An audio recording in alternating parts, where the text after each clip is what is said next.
another episode of Sound Pals Go to the Movies. This is another Throwback Thursday review, and today I will be reviewing the movie The Boy in the Plastic Bubble. And just a fair warning, there's going to be spoilers up ahead, so you've been warned. The girl next door makes a teen born with an immune deficiency want to leave his germ-free bubble. So let's begin with my first pro. But first, let me address that yes, this was a movie made for TV, so it was not released in theaters, but I picked it because John Travolta was in it, and this was pre-Grease. My first pro would have to be that for a TV movie, I did not expect the real Buzz Aldrin to be in it. And when that happened, I had two thoughts. One, why did he agree to be in a TV movie? And second, why didn't the director just have a stand-in facing away from the cameras and just say it was Buzz Aldrin and save on the budget? Just the fact that the real Buzz Aldrin was in the film was a shock, and a bonus to have it in the film footnotes. Also, Dr. Gunther, played by Ralph Bellamy, who played Randolph Duke, one of the Duke brothers in the movie Trading Places, and the fun fact that he also came out in the movie Coming to America as the same character is one of the funniest things I have ever seen in Eddie Murphy's movies, and how they bridge it together. But that is just a fun fact on the side, but still enjoyable to watch Ralph play the doctor in this film, even if it was for a few scenes. The next actor to catch my attention was Robert Reed, who played John Travolta's or Todd's dad in the film. Anybody who has seen any TV shows based in the 70s is bound to know him as the Brady Bunch dad. So this film came after the show, but still, when watching an older film, it's nice to find these connections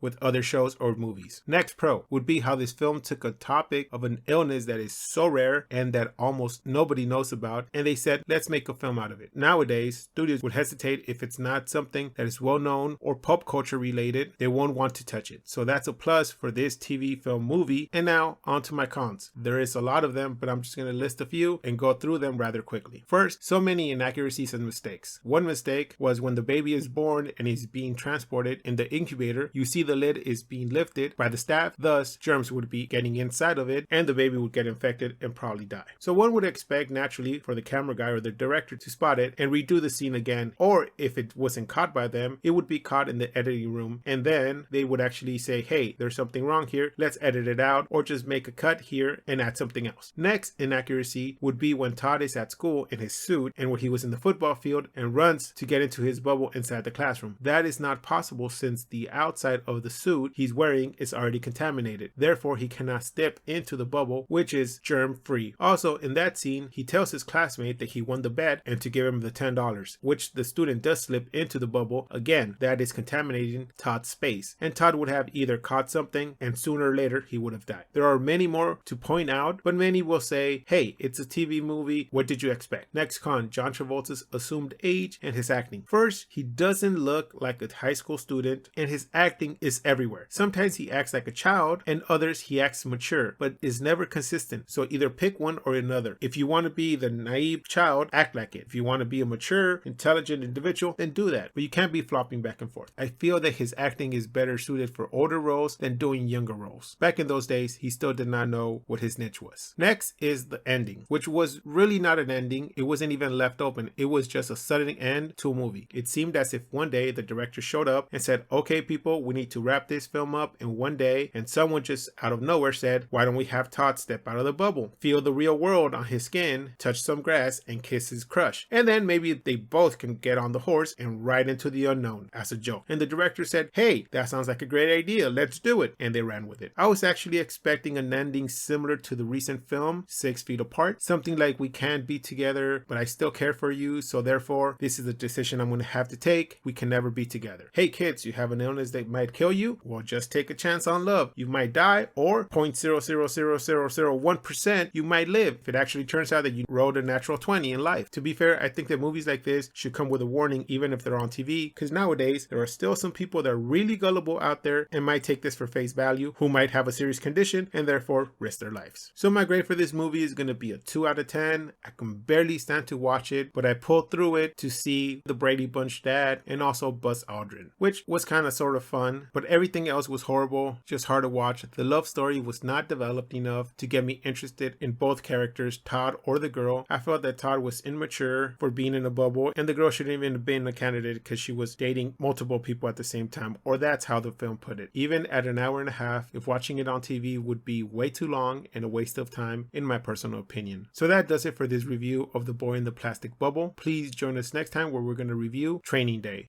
I'm the police! police. I run shit here. You just live here. Yeah, that's right. You better walk away. Go on, walk away, because I'm going to burn this motherfucker down. King Kong ain't got shit on me. Please like, comment, and subscribe. You can find our social media links below. And like always, keep watching movies.